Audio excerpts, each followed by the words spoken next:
तो गाइस एक बेहतरीन क्वेश्चन जिसमें ग्राफ से डेटा उठाना है, आपको ग्राफ को रीड करने आना चाहिए, थोड़े कंसेप्ट आपके अच्छे होने चाहिए, तभी ये क्वेश्चन पार कर पाएंगे। नो, देखते हैं कैसे हम लोग टैकल करते हैं। तो देखिए सिचुएशन क्या दे रखा है कि एक इलेक्ट्रॉन है जो इन्फिनिटी से चलता है, एक लार्ज डिस्टेंस से चलता है, अप्रोच करते हुए वो डाइपोल के एक्सिस पे डाइपोल की तरफ आ रहा है। डाइपोल मूवमेंट की डायरेक्शन नेगेटिव से पॉजिटिव होती है, तो जाहिर सी बात है उसके अगेंस्ट इस तरह से आ रहा है। अब जब इलेक्ट्रॉन कोई काइनेटिक एनर्जी होल्ड किया हुआ है और इन्फिनिटी पे है, तो इन्फिनिटी पे क्वेश्चन में दे रखा है कि उसके पास जो काइनेटिक एनर्जी है वो 400 इलेक्ट्रॉन वोल्ट है, दैट इज 400 इलेक्ट्रॉन वोल्ट।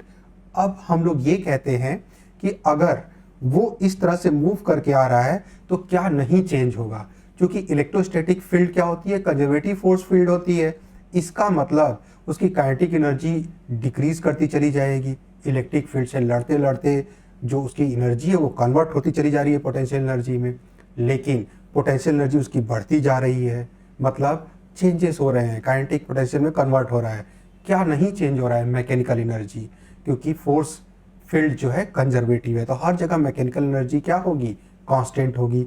इसका मतलब जो इन्फिनिटी पे मैकेनिकल एनर्जी है, जो ए पे मैकेनिकल एनर्जी है, जो बी पे मैकेनिकल एनर्जी है, सब जगह बराबर होगी।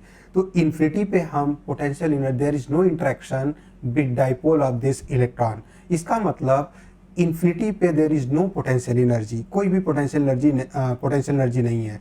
इसका मतलब अगर इन्फिनिटी पे हम मैकेनिकल एनर्जी लिखें तो सिर्फ काइनेटिक एनर्जी ही सोल एनर्जी होगी, तो काइनेटिक एनर्जी ही उसकी क्या हो गई, मैकेनिकल एनर्जी हो गई।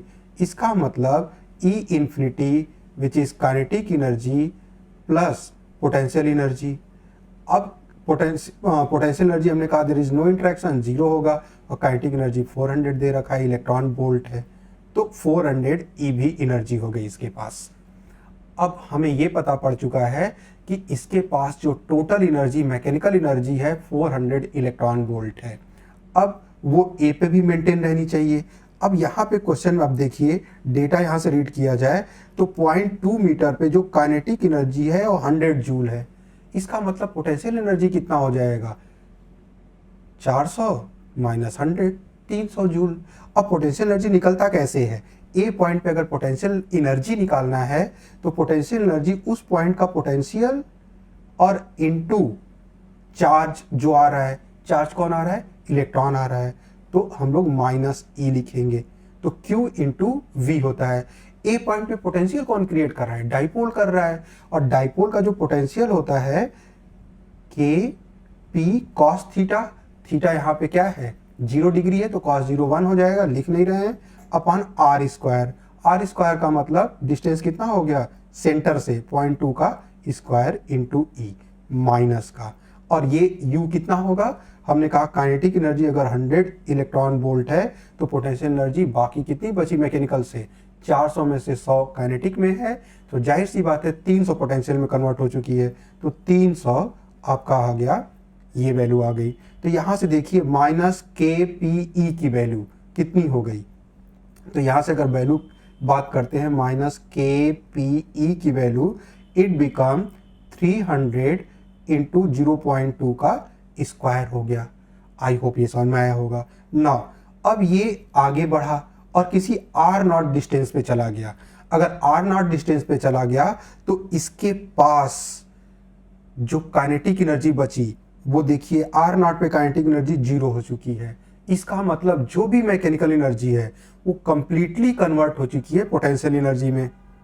इसका मतलब कि इस समय जो पोटेंशियल एनर्जी यू है वो 400 इलेक्ट्रॉन वोल्ट है, लेकिन 400 इलेक्ट्रॉन वोल्ट है, लेकिन जो आपका पोटेंशियल एनर्जी कहाँ का आर नॉट पे होगा वो क्या होगा, उस पॉइंट का पोटेंशियल, बी पॉइंट का पोटेंशियल इनटू चार्ज, चार्ज क्या है माइनस ई है, दैट इज 400 ईवी।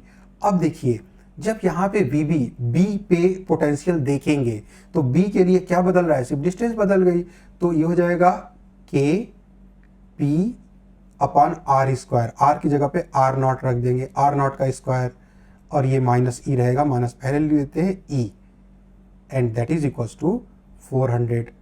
ई भी हटा देते हैं, दोनों तरफ ई भी कट ही जाएगा। अब हमारे पास यहाँ पे माइनस के पी ई की वैल्यू ये दे रखी है, तो ये वैल्यू यहाँ पे हम प्लेस कर देते हैं। तो हमारा जो आपका आर नॉट का स्क्वायर, आर नॉट उस साइड में ले जाइए, तो आर नॉट का जो स्क्वायर हो गया दैट बिकम माइनस के पी ई अपॉन 400। और माइनस के पी ई की वैल्यू हमें पता है 300 इंटू 0.2 का स्क्वायर। अब आर नॉट निकालना है, स्क्वायर तो निकालना नहीं है, तो ये सब स्क्वायर रूट में चला जाएगा। 2 0 कैंसिल हो गए। 0.2 का स्क्वायर क्या हो गया, 0.2 बन के बाहर आ गया, और जो नीचे का 4 है वो 2 बन के बाहर आ गया, अंदर फंस गया 3, ये कटा 0.1 मतलब 1/10, तो √3/10। तो आर नॉट की वैल्यू आ गई √3/10 मीटर। आई होप, अच्छा √3 की वैल्यू 1.732 होती है, तो 10 से डिवाइड कर देंगे तो 0.732 कितना होता है √3 1.72, तो ये हो जाएगा 1.73 अपॉन 10 मतलब 0.173 या 17 सेंटीमीटर, 17.10 सेंटीमीटर, जो भी आंसर लिख दीजिए। √3/10 भी लिखेंगे तो ये आंसर एक्सेप्ट किया जाएगा।